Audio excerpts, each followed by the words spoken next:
नमस्कार दोस्तों, Kharaundhi live news में आपका स्वागत है। अपने आसपास के क्षेत्र की न्यूज को देखते रहने के लिए चैनल को सब्सक्राइब कर बेल आइकन बटन को दबाएं। साथ ही इसके सभी वीडियो को लाइक कमेंट कर ज़्यादा से ज़्यादा शेयर कीजिए। बागेश्वर धाम के बाबा धीरेन्द्र शास्त्री का झारखंड में आने का मुहूर्त नहीं बन रहा है। धनबाद के बघमरा स्थित चिटाही धाम में जहां उनके प्रस्तावित दिव्य दरबार कार्यक्रम को प्रशासन ने अनुमति नहीं दी, वहीं पलामू में 10 से 12 दिसंबर तक प्रस्तावित कार्यक्रम को अनुमति देने के 3 दिन बाद रद्द कर दिया गया। पहले एसडीएम ने कार्यक्रम की अनुमति दी थी, अब डीसी ने उसे रद्द कर दिया है। इससे पूर्व 2 और 3 नवंबर को गिरिडीह के दुखिया महादेव मंदिर में बाबा बागेश्वर का कार्यक्रम प्रस्तावित था, परंतु सुरक्षा बल उपलब्ध कराने में असमर्थता जताते हुए गिरिडीह जिला प्रशासन ने आयोजन की अनुमति नहीं दी थी। कहा जा रहा था कि दबाव में प्रशासन बाबा धीरेन्द्र शास्त्री के लिए दरबार के लिए आयोजकों को अनुमति नहीं दे रहा है। पलामू में कार्यक्रम की अनुमति नहीं देने के पीछे जिला प्रशासन का तर्क है कि नदी किनारे कार्यक्रम होने वाले इस कार्यक्रम से पर्यावरण को नुकसान हो सकता है। वहीं विधि व्यवस्था को भी मुद्दा उठाया गया।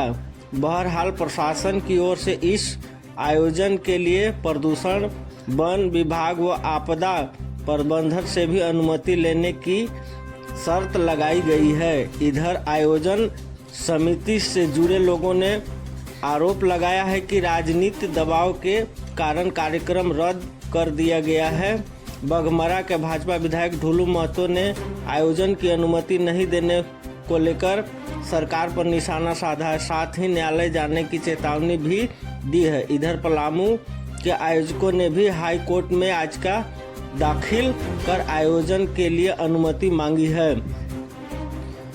पहले मिट्टी जांच कराएगा जिला प्रशासन। पलामू के उपायुक्त शशि रंजन के अनुसार नदी किनारे आयोजन करने से नदी का इकोसिस्टम प्रभावित होने का खतरा है। प्रदूषण का भी सवाल है। इस कारण वन विभाग व प्रदूषण नियंत्रण बोर्ड से अनुमति आवश्यक है। कार्यक्रम स्थल की मिट्टी के बलुआही प्रकृति होने के कारण पंडाल के धंसने का खतरा है। इस कारण वहां की मिट्टी जांच के लिए टीम गठित की गई है। हादसा हो गया तो कौन होगा जवाबदेह? उपायुक्त ने कहा कि आयोजन समिति की ओर से मेला में संभावित भीड़ को देखते हुए दंडाधिकारी व पुलिस बल की मांग नहीं की गई। अगर की भी जाती तो जिला प्रशासन इसे उपलब्ध कराने में असमर्थ है, क्योंकि सभी सरकार आपके द्वार कार्यक्रम में लगे हुए हैं। यह 26 दिसंबर तक चलेगा।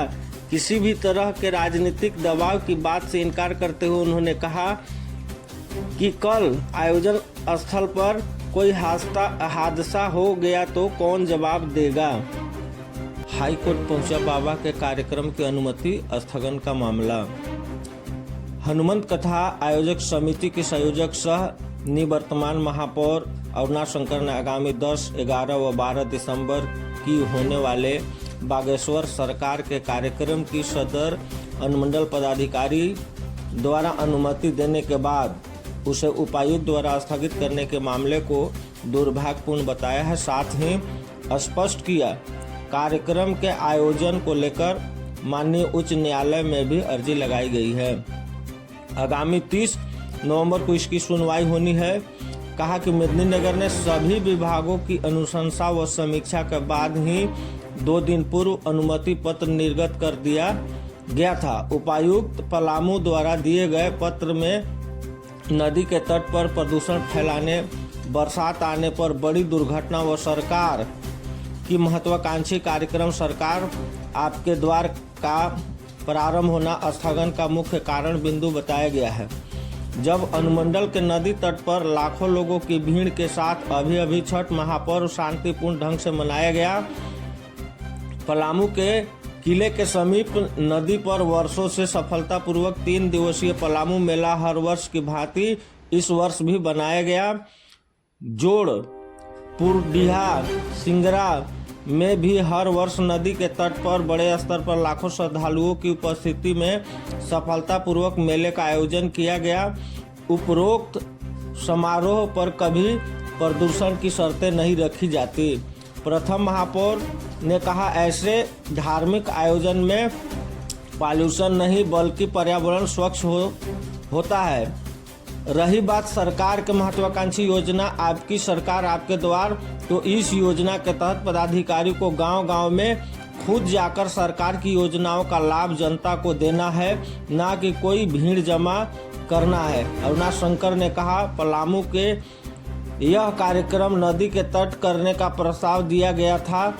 यहाँ प्रदूषण फैल सकता है, लेकिन रांची, धनबाद, गिरिडीह, बघमरा में अनुमति नहीं देना कई प्रश्न खड़ा कर रहा है। बताया कि जल्द बागेश्वर सरकार का कार्यक्रम के लिए जिला प्रशासन को 1-2 दिनों के अंदर नदी तट से दूर नए कथा स्थल को प्रस्तावित करने जा रहे हैं।